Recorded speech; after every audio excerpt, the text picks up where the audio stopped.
Good afternoon all, and thank you for joining us this afternoon. My name is Shiraz Yaqub. I am the Strategic Product Manager for Digital Technology Services here at Birmingham City Council, and currently responsible and working for delivering the Council's customer strategy. And I'd like to introduce to you Laura. Hi everyone, my name is Laura Van Creeken. I'm a senior service designer and I work for a company called Methods. We've been working alongside Birmingham City Council for roughly 2 years, but more specifically since October, looking at the Children's Employment Service. So I've been working alongside and along with the delivery team, looking at the end-to-end user journey. Thanks, And I'll Laura. pass you over to Sarita. Thank you. Hi, everyone. I'm Sarita Solanki. Recently moved into the lead service designer role within Digital and Technology Services part of the council. And I'm part of the delivery team working with the customer service programme. And we'll be sharing some details of the children's employment discovery that we've done recently. I'm just going to hand you back to Shiraz now. Thank you. And I thought just before we start, we'd probably want to start in giving you some background around the customer strategy. So if I can ask for you to flip the next slide. So in early 2021, the council began a deep dive review on how to provide customer services across the council as a whole. We knew the experience wasn't consistent across the board, and actually the review confirmed the suspicions. We don't provide high quality service at the best of times, and the level of customer experience across services was a bit imbalanced, in the sense that we had some good pockets of customer experience going on across services and directorates, and not so in other service areas where we kind of like failed and kind of like didn't meet customer expectations. We found that there was processes that were out of date and not reflective of the customer expectations that we wanted to improve going forward as part of the customer strategy. Next slide, please. So the customer strategy was launched in 2022 with the vision of putting customers at the heart of everything we do. All our decisions will focus on providing the best possible services for everyone who lives in Birmingham, works in Birmingham, and visits our city. Putting customers first all the time, every time, which has resulted into the strategy having a clear aim. We know the direction that we're heading in, and our launch of the customer charter, which underpins our approach and promise to our customers. As a program, we've been running a year now, embedding new practices and methods, and the council is very much still learning and adapting as we move on this journey. The council also launched its digital strategy last year, where we want to make a council a place that uses the best of data, digital and technology, so that we can respond even better to changing needs and expectations of our customers and businesses. Next slide, please. So how the strategy is kind of like organized. So we've got 4 themes with regards to the strategy, which is a very customer focused council, a connected council, a smart council, and a connected city. And 3-step approach to fixing the basics, raising the standards, and setting the standards going forward to deliver excellent customer experience and service to customers of Birmingham. As part of the customer program, we are adopting new ways of working. And as part of this, we'll be using things like customer-centric design, ensuring that we design services around user needs, embed customer insights and data in decisions we make when designing services. We'll look at optimizing technology for customer journeys, ensuring that contact is easy and efficient, retain our staff in terms of customer standards, culture, and ensure that we're effective in contact channels management. So we're looking at doing true end-to-end design, looking at design principles, covering off people, processes, and technology, identifying problems, pain points for customers that we need to solve as a council. So As a programme, we've already done a number of discoveries in the most problematic areas, such as waste services, housing services, highways and bereavement services, to name a few. And this leads us nicely onto handing over to Sarita, who will talk to us about the new service design, the approach that we're taking with regards to the children employment service team in Birmingham. Thank you, Shiraz. Okay, so just a bit of context then. Last year, as everybody knows, Birmingham hosted the Commonwealth Games. This meant that even more customers were in the city. This put additional pressures on different services in the council, and one of those services was the Children's Employment Service. This service essentially provides work permits for children in employment, performance licenses for children in theatre productions, and chaperone licenses for adults who need to safeguard and chaperone those children in those productions. A high-level understanding, essentially when we first began talks with the service area, was that they had been under a lot of pressure for quite some time across every single area that they deliver to. These pressures and the rise in applications in the lead up to the games only exacerbated those issues. And then we as a programme were asked to come in and work with the children's employment team to further understand their experiences and challenges, and look at the potential opportunities to look at how customer and staff experiences could be improved, how we can look to deliver services expected by our customers and identify efficiencies, and also then to look to reducing the amounts of complaints that the services receives as well. This is like we've said, this is a live piece of work. We began working with the team really closely for the last few months. That's with the children's employment team and the business support team. We set up a multidisciplinary team made up of user researchers, service design, business analysts, delivery manager, product owners, and subject matter experts. Together as a team, we agreed the scope of the work, and this was to develop the understanding of the current processes of issuing licenses and permits and identify opportunities to improve the user experience. So how did we go about doing things? We adopted a double diamond approach, working in agile 2-week sprints across the 4 stages of the approach. First 2 stages, we sought to really understand what the issues were through user research, and then looking at the analysis, the common themes, and then moving on to the real design thinking and working together with the service area as the experts to start to begin to identify what those potential opportunities were. We adopted this approach mainly because we wanted to look at solving the problems in the right way, to look at everything holistically, and really understanding what we were learning and taking that data-driven approach based on what was happening within the service area at the time. And then this really started to essentially paint a really good picture of the pain points, the challenges, the positives that the service areas were experiencing, and then also what the customers were experiencing as well.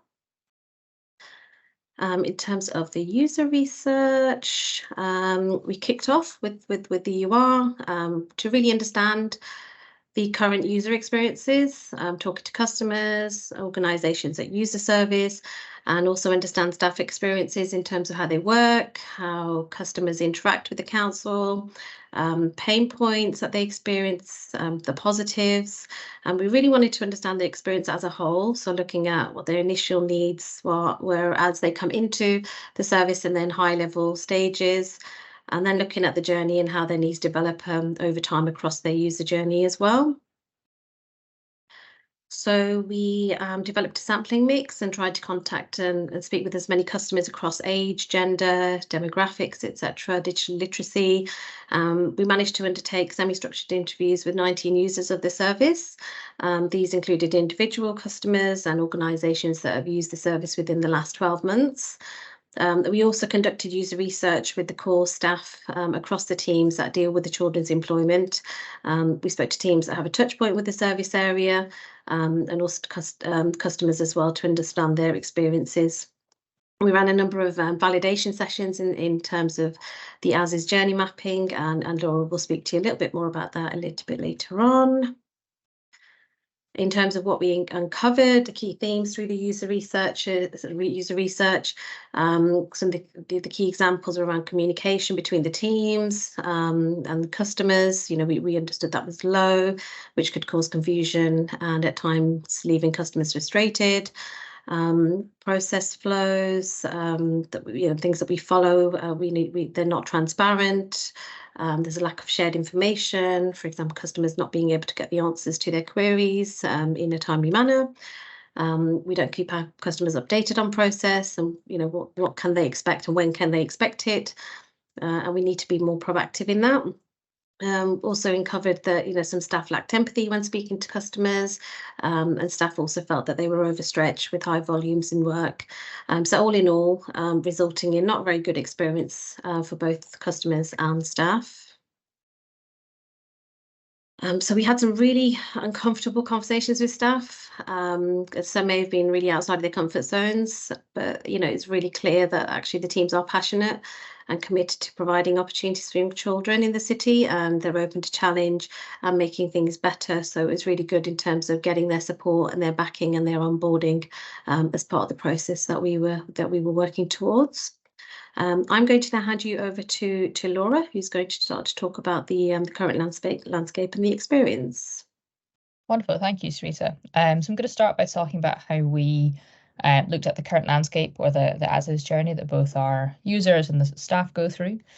Sarita mentioned that we undertook 19 interviews with customers and 13 with staff, and these helped build essentially our initial deliverable of empathy maps. We mentioned earlier in the call that we looked at primarily 3 journeys within the child employment team, one of which being a chaperone license. And these empathy maps, they helped us understand how our customers kind of think about their experience, their feelings going through the process, the activities they actually do from a user perspective, and also what they say, what are their kind of initial thoughts and feelings of that service that they're running through. This deliverable, the empathy maps, worked as a pair with our as-is journey maps that we'll see on the next slide, hopefully. So these as-is journey maps, like I said, they complement or they work together with the empathy maps, and both build a kind of broad picture of our users and staff understanding of the process. They are a visualization of the process that both of these user groups go through to accomplish their goal, and these are a series of actions that are compiled into a timeline, so chronologically from start to finish, encompassing their end-to-end journey. We looked at them including both our front stage actors, so users, so for example, looking at applying for a chaperone license, an individual who's applying to become a chaperone, but also if we're looking, for example, at the work permits, what does the employer need to do in that specific journey? And then kind of at the backstage, looking at the specific stakeholders within BCC who are helping to kind of enable and facilitate that journey. So there are 2 teams working on this project, the child employment team and the business support team, and it was important to us to understand how these teams work together to enable the user to achieve their goal. We also created a kind of hybrid mix of these 2 deliverables, where we overlaid our outcomes from our user research onto our as-is maps. So we have that base level foundational understanding of the process, and we overlaid the pain points, but also the positive points that we uncovered from the user research. And that really helped us to kind of dial in on specific stages within the process that we could look to iterate and improve upon to ensure that we're providing a service that best fits our users' needs. You'll see on the next screen a visual initially of our as-is journey map. This one on the screen is looking at applying for a chaperone license. So we took a bit of an alternative approach to mapping our as-is journeys. One thing that became particularly clear to us when conducting our user research is that these services, they're not linear. There are various important elements of the service that do not happen in a chronological order. And there's also, in the current as-is version of the service, not a demand for things to happen in a chronological order, which posed challenges, but we took that as an opportunity to create a deliverable that was really useful for the child employment team. So we could look at the kind of cyclical journey, as well as mapping on the different systems and processes that they use to run the user through this journey. And that kind of highlighted to us the variety of systems that are used and the variety of places in which documentation is stored, and the kind of disparate landscape that currently exists in the as-is world.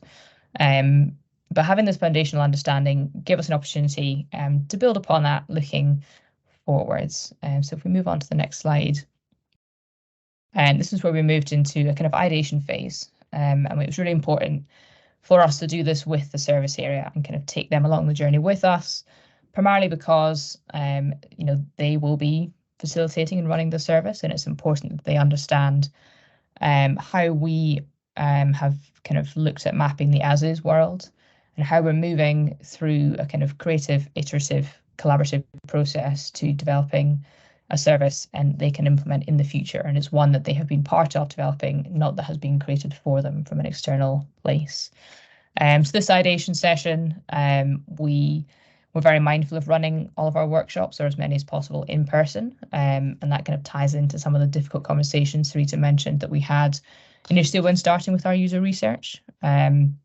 So within our ideation workshop, this was a chance to get the service area involved in being a little bit more creative. We used kind of one of our preferred ideation methods of Crazy 8 to initially get people to move into that space. And this kind of then allowed us to kind of map on different hats.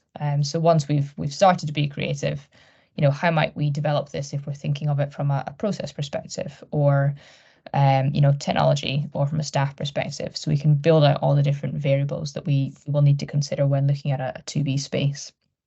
And of course, there was lots of playback so that we can share all the great ideas that we came up with on the day. On the next slide, you'll see that we then created what is actually a large number of recommendations for the service to consider, and these were based off kind of data that was created from our user research and that was evidenced within our user research. And these fell into 4 themes. So the first being looking to leverage digital and technology to improve the customer and staff experience and create efficiencies. So we've talked about there's 3 journeys that do share elements. So how can we kind of make the most and be efficient across those 3 journeys? And we'll touch on that later. Creating a culture that facilitates effective communication, collaboration, and record keeping, protecting staff well-being. So of course, when you're talking about safeguarding children, naturally, it can be quite a stressful and also empathetic space. So ensuring that the culture, the working culture, allows staff to deliver the service to the best of their capability, but also so users have the best experience as well.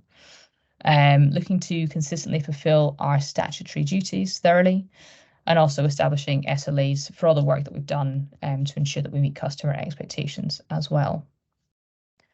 So on the next slide, you'll see that we then started to turn our attention to what might the future look like. So we're moving through the Double Diamond process at this stage. And this is where we really could get quite creative about what does the future look like. So initially we started, and I don't expect you to be able to read anything on the screen. Initially, we started looking at all of our user groups and creating user stories. So our user groups encompass employers, if you're within the work permit journey, production companies, if you're applying for a child performance license, and individuals who are applying for a chaperone license in the chaperone journey. But also some of our kind of secondary users are parents and schools. So looking to understand all of their needs as we start to map the 2B journey. We grouped these by user group, but also by kind of phase in which of the journey they might fall into. And that was really important because we used a common components approach to deliver our 2B journeys. So I've talked a lot about, we have 3 journeys. So the next slide, you'll see, again, a snapshot from one of our Miro spaces where we created common components. So there's always an application phase across work permit, child performance license, chaperone. There's always an element of quality assurance check across all the documentation that's been gathered. And there's always kind of sharing of the outcome, to name kind of 3 examples of the common components.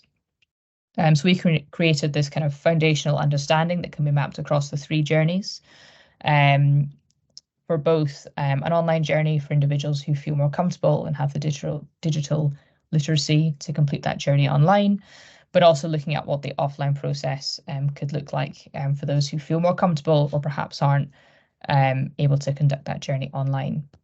So these were essentially our building blocks. And then we looked at the kind of nuance for each individual journey. So the nuance being some of the documentation that's required or activity that is kind of mandated to carry out. So for example, looking at the chaperone application journey, there's a little bit more nuance there in regards to doing training, having your ID checked and having an interview. So that was built in specifically for the journeys. So moving on to the next slide, you'll see kind of what we used our 2B journeys for. So like I've talked about, they're an indication for what the future might look like for the service. But at this point, they're certainly not set in stone. At this point in time, they're helping us prioritize our work in the future, understanding what our quick wins could be, understanding if there are certain areas that need to be tested, if there are certain areas that need other activity conducted to further understand, and also to understand if anything needs to be prototyped to facilitate some of that testing.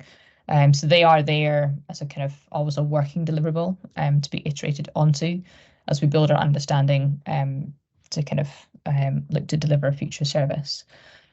These have been built collaboratively with the service area, and like I said, this is so that they are involved and engaged really in the future of the service that we're building with them.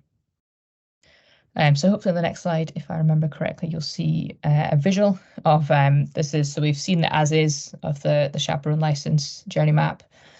Here we're looking at a 2B example. So it's much more elongated. What we've done here is kind of ensure that we reference the 2 different teams as one. So in comparison to the as is journey, we don't reference 2 separate teams. We're talking about BCC as an individual. And that's part of the work we're doing to bring that collaborative culture together.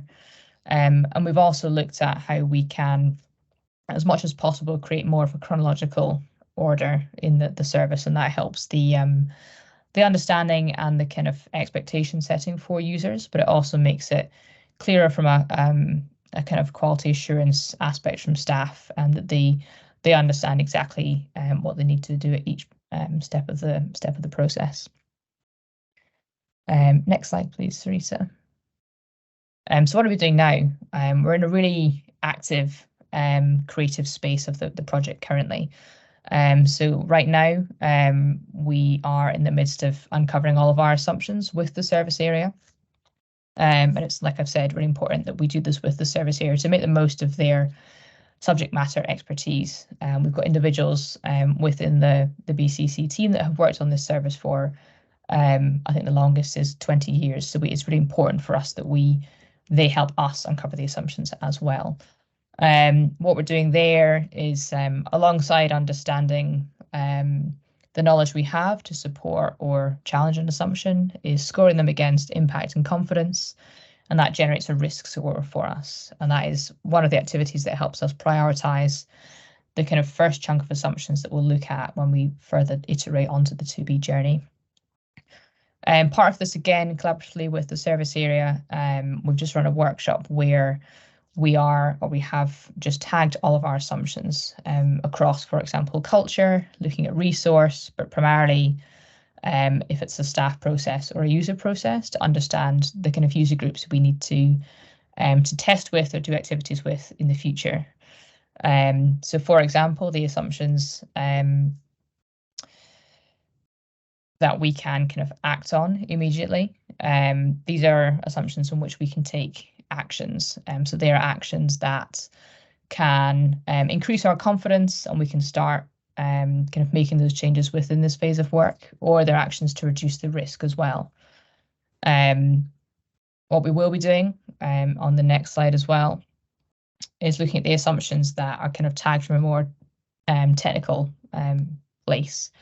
And these are assumptions where we need to do some testing to further understand how they can be implemented in a 2B space. So part of the work we will be beginning is understanding kind of what phase of testing that might require, what type of tests, or are they things that we can do with wireframes? Are they things that require a certain level of build?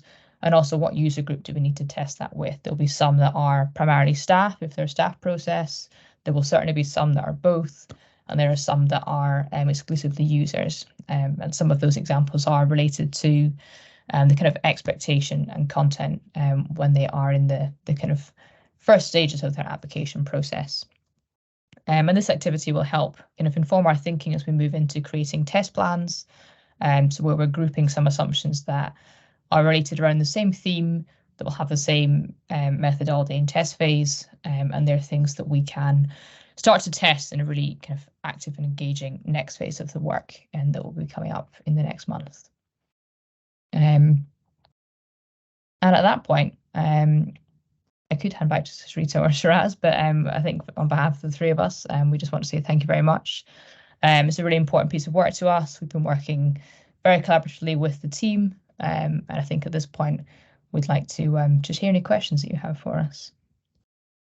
That's superb stuff. Thank you, Laura, and thank you, team. I mean, there's been a lot of comments around chocolate bingo, so people want to know what that is. I'll follow up that later separately via email. We've had a couple of requests as well for the slides from the session too, and it's normally at this point that the questions do start coming in. So if anybody wants to verbally ask a question right now, please feel free, take yourself off mute, stick your camera on if you like. Stick on raise a hand in case there's a sudden, a sudden influx. But please feel free to ask some questions around that. Quite interesting and deep dive presentation as well, really. Yeah. Hopefully, I was going to say, hopefully on the screen you can see our socials if you want to follow us.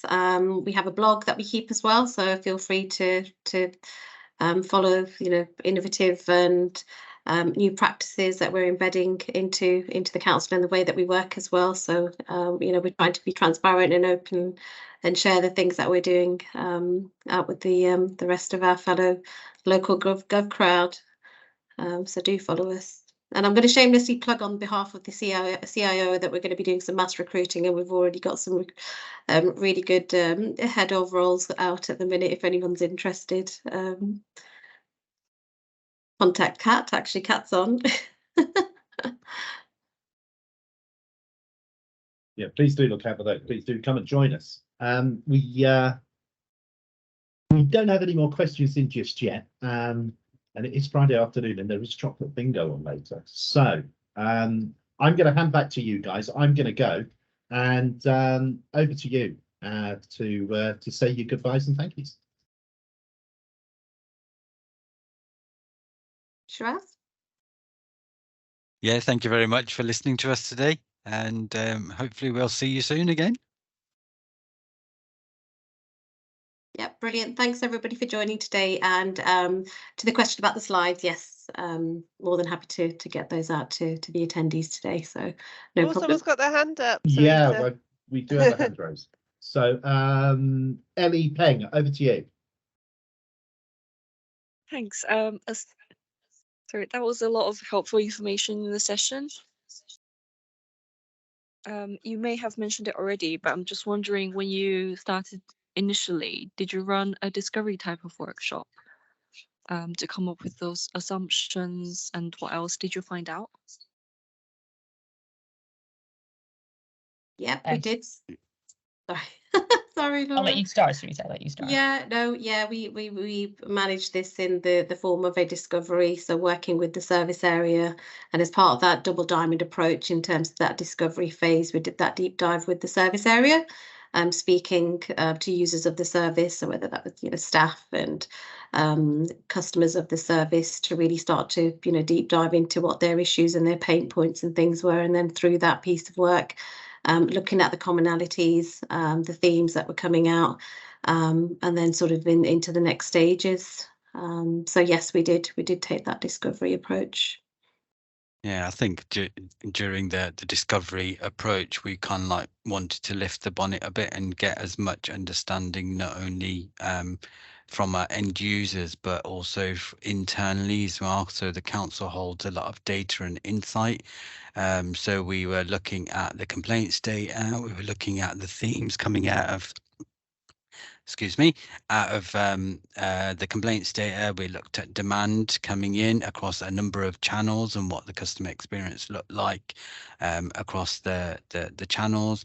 We looked at customer satisfaction data and looked at how what story and what insights that was telling us, kind of thing.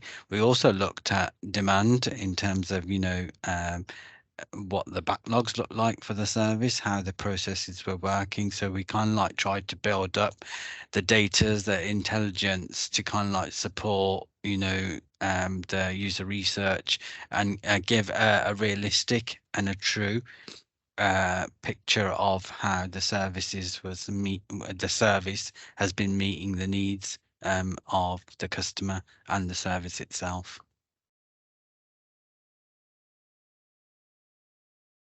Superb. And Dominic, over to you. You have your hand raised. Hi, no, thanks very much for this. Was very, very useful. I've only got one wee question, and it's regarding the ideation stage.